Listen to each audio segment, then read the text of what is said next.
Avez-vous déjà réfléchi à quoi ressemblerait l'école de demain? Et quelles seraient les clés essentielles pour grandir en conscience et développer son plein potentiel? Ces leçons du nouveau monde ont pour vocation de réveiller les étoiles et de vous délivrer les savoirs universels pour réinventer le monde de demain. Alors, c'est parti? On y va?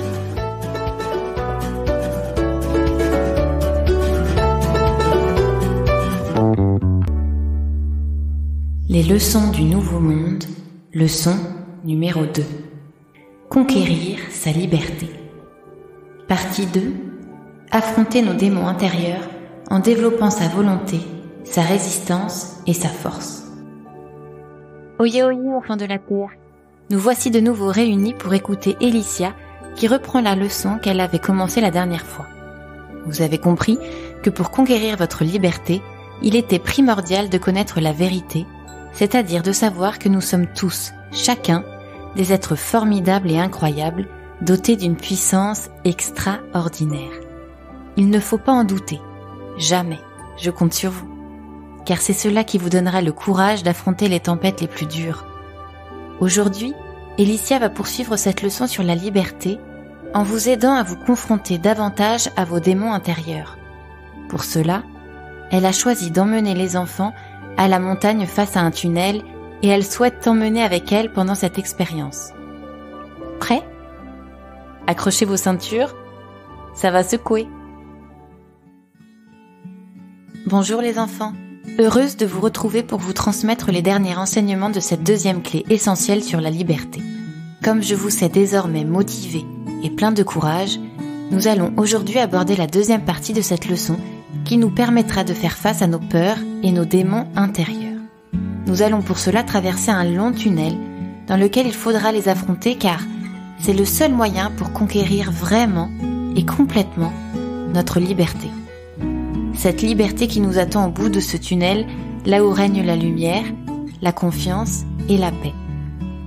Partant pour cette nouvelle aventure? Vous aurez besoin pour vous lancer d'un cahier ou d'une feuille, d'un stylo et de feutre éventuellement, car l'un des moyens de les démasquer, ces démons intérieurs, c'est de les dessiner. C'est bon? Vous avez tout? Alors, asseyez-vous confortablement et pour le moment, fermez les yeux en vous laissant guider par ma voix.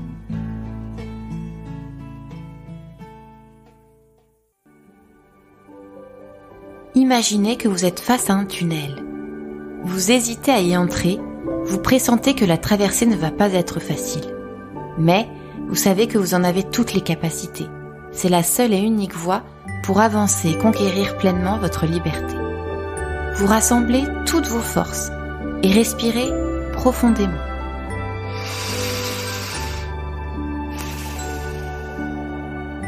Vous savez au fond de vous que vous pouvez y arriver.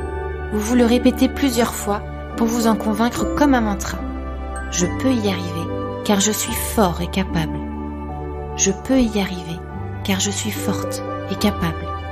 Vous savez que vous trouverez les capacités en vous pour faire face, peu importe ce que vous devrez affronter.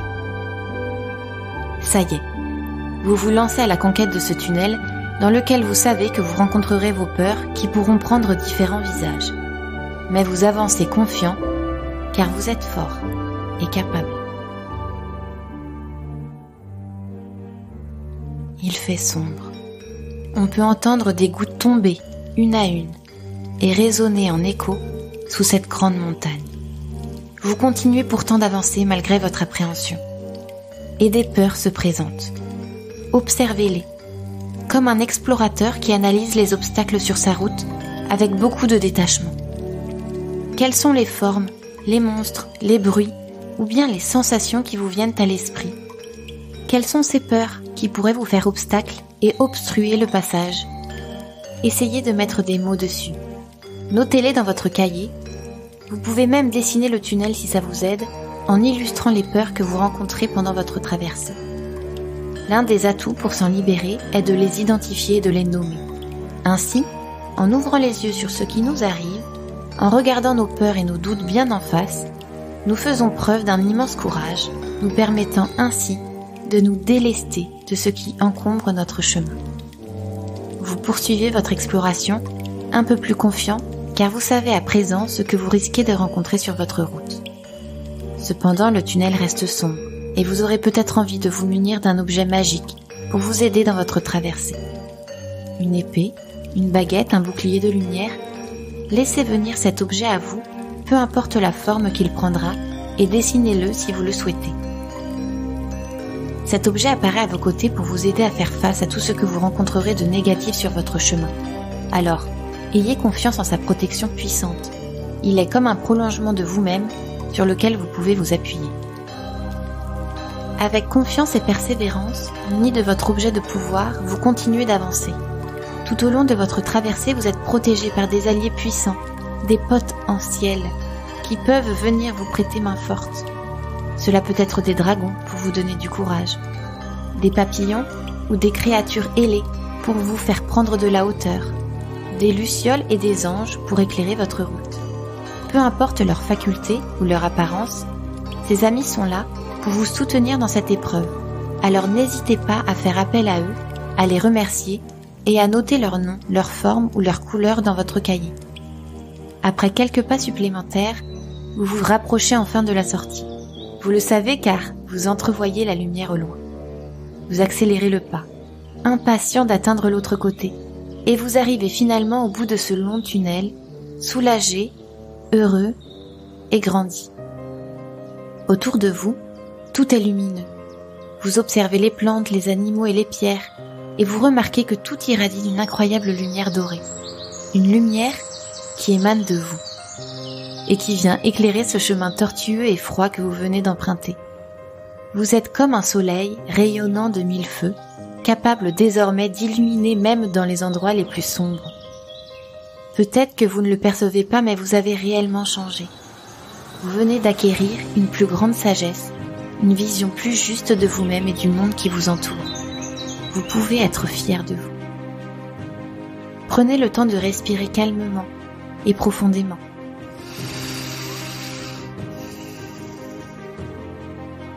Puis petit à petit, revenez à vous.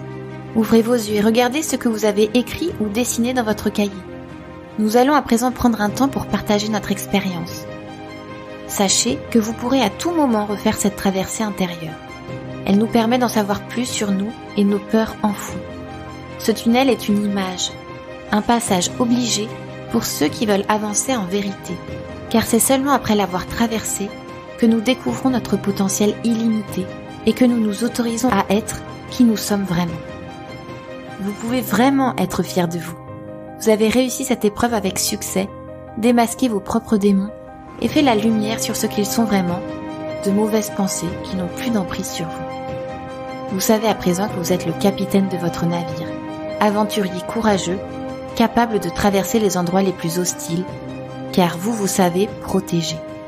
Vous savez aussi qu'il est nécessaire parfois d'affronter ses peurs pour pouvoir accéder à de nouvelles vérités, de nouvelles connaissances, de nouveaux savoirs. Avant de vous quitter, car nous arrivons à la fin de cette leçon, je vous redonne les différentes techniques que nous avons explorées pour faire face à vos peurs et que vous pourrez réutiliser par la suite si vous en ressentez le besoin. La première technique est l'autosuggestion positive ou le mantra. Se répéter que nous sommes forts et capables par exemple, pour favoriser la foi et la confiance en nous et en nos capacités. N'hésitez pas à prononcer à voix haute plusieurs fois des phrases positives et encourageantes pour vous soutenir dans les moments difficiles. Comme vous avez pu le voir, l'écriture et le dessin sont aussi de bons moyens pour découvrir ce qui nous fait peur. Contempler et accueillir nos doutes et nos angoisses nous permet de les surmonter. L'important est de les identifier à l'aide de mots ou de dessins que nous pourrons jeter par la suite s'il s'agit de choses dont nous souhaitons nous débarrasser. Mais il y a aussi les objets magiques qui vous donnent force et courage. Vous pouvez les dessiner et les coller au-dessus de votre lit pour éloigner les mauvais rêves par exemple, ou en fabriquer pour les avoir avec vous dans votre quotidien. Ils sont comme des amulettes et vous apportent l'aide et la protection dont vous avez besoin dans les moments de trouble.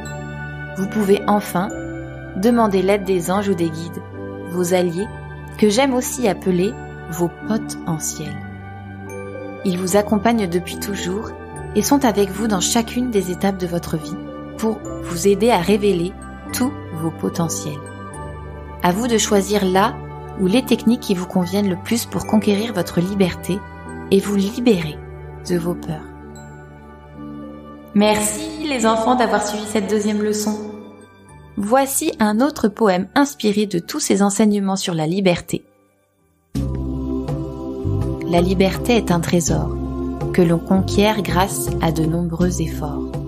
Ayons le courage de faire face et la détermination d'avancer, car nos peurs n'ont plus leur place sur le chemin de la vérité. Alors, en avant les enfants, faites confiance en vos capacités, combattez ces vilaines pensées et démasquez donc ces démons encombrants. À très vite les enfants pour de nouvelles aventures. Ciao!